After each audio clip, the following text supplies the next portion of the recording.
Hi and welcome to yellow media. ఏంటి ప్రపంచం అంతం కాబోతోందా? సూర్యకాంతికి అంత చిక్కని లోతు నుంచి వచ్చిన మొన్న ఆర్ ఫిష్, తర్వాత యాంగ్లర్ ఫిష్, తీరానికి కొట్టుకు వచ్చిన కిల్లర్ వేల్స్, ఎప్పుడు రానంత సంఖ్యలో బయటకు వచ్చిన తాబేళ్లు, వేలాదిగా తీరానికి కొట్టుకు వచ్చిన చేపలు, ఈ వింత సంఘటనల వెనుక ఉన్న రహస్యాలేంటి? లేకపోతే అందరూ చెప్తున్నట్లు లేవియతిన్ అన్న మాన్స్టర్ నిజంగానే ఉందా? ఈ విపత్తులన్నీ ప్రపంచం అంతం కావడానికి సంకేతాలా? ఏదో మారింది బుజ్జి.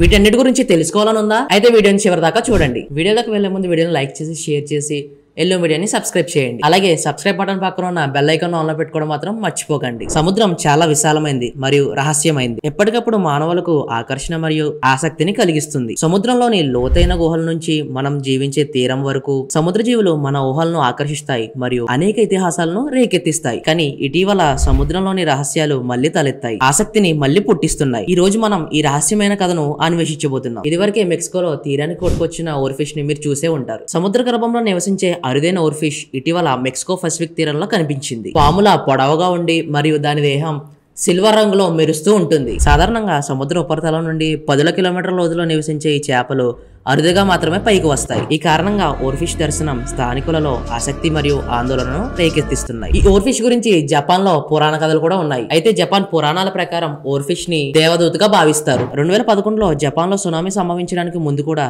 ఇలాంటి చేపలు తీరంలో కనిపించాయి. ఈ నేపథ్యంలో మెక్సికో తీరంలో ఓర్ఫిష్ దర్శనం స్థానికుల్లో భయాందోళన కలిగిస్తోంది. అయితే సముద్ర సైంటిస్టుల ప్రకారం సముద్ర గర్భంలో నివసించే చేపలు జబ్బు పడినా లేదా మరణించినప్పుడు తీరానికి కొట్టుకురావడం సాధారణం. అయితే ఓర్ఫిష్ దర్శనం మరియు ప్రకృతి వైపరీత్యాల మధ్య సంబంధం లేదని వారు స్పష్టం చేస్తున్నారు. ఇది ఇలా ఉంటే తర్వాత యాంగ్లర్ ఫిష్ అనేది కనబడింది. సాధారణంగా ఈ చేపలు సముద్ర గర్భంలో నివసిస్తాయి, అందువల్ల ఉపరితలానికి సమీపంలో వీటి దర్శనాలు చాలా అరుదుగా ఉంటాయి. ఈ సంఘటన సముద్ర జీవ వైవిధ్యంపై పరిశోధనలకు కొత్త దారులు తీస్తున్నాయి. యాంగ్లర్ ఫిష్ తన ప్రత్యేకమైన రూపం మరియు చీకటిలో మెరుస్తుండే ల్యూర్స్ ద్వారా ప్రసిద్ధి చెందింది. ఈ ల్యూర్స్ ను ఉపయోగించి చీకటి సముద్ర గర్భంలో ఇతర చిన్న జీవులను ఆకర్షించి పట్టుకుంటుంది. ఇలాంటి అరుదైన సంఘటనలు సముద్ర జీవుల వివిధతను అర్థం చేసుకోవడానికి మరియు సముద్ర పరిశోధనలకు ప్రేరణగా ఉంటాయి. తర్వాత టాస్మానియా సముద్ర తీరంలో గత వారం ఆస్ట్రేలియాలోని టాస్మానియా రాష్ట్రంలో ఆదర్ నది సమీపంలోని దూర ప్రాంత తీరంలో 157 ఫాల్స్ కిల్లర్ వేల్స్ కొట్టుకు రావడం కలకలం రేపింది. ఈ ఘటన సముద్ర జీవుల నడవడికపై పరిసర పరిస్థితులు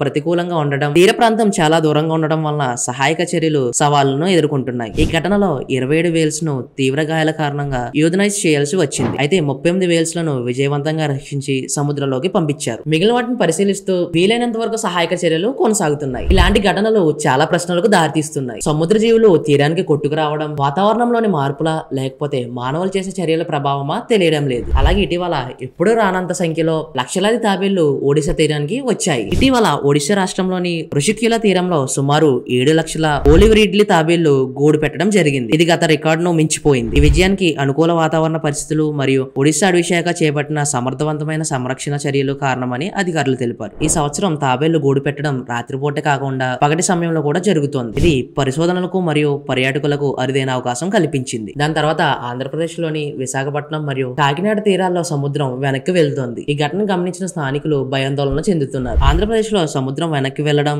ఒక సహజ ప్రక్రియ. సాధారణంగా చంద్రుని ఆకర్షణ శక్తి కారణంగా సముద్రంలో జ్వారబాటలు ఏర్పడతాయి. ఇది సముద్రపు నీటి స్థాయిలో మార్పులకు దారితీస్తుంది. జ్వార సమయంలో సముద్రం నీరు తీరానికి చేరుకుంటుంది, బాటా సమయంలో సముద్రపు నీరు వెనక్కి వెళ్ళిపోతుంది. అయితే సముద్రపు నీటి స్థాయిలో అనూహ్యమైన మార్పులు, ఉదాహరణకు సముద్రం సాధారణ బాటా సమయంలో కంటే ఎక్కువగా వెనక్కి వెళ్లడం వాతావరణ పరిస్థితులు, భూకంపాలు లేదా సునామీ వంటి ప్రకృతి వైపరీత్యాలకు సంకేతం కావచ్చు. ఈ చర్యలన్నీ ఒకే వైపు వేలు చూపిస్తున్నాయి.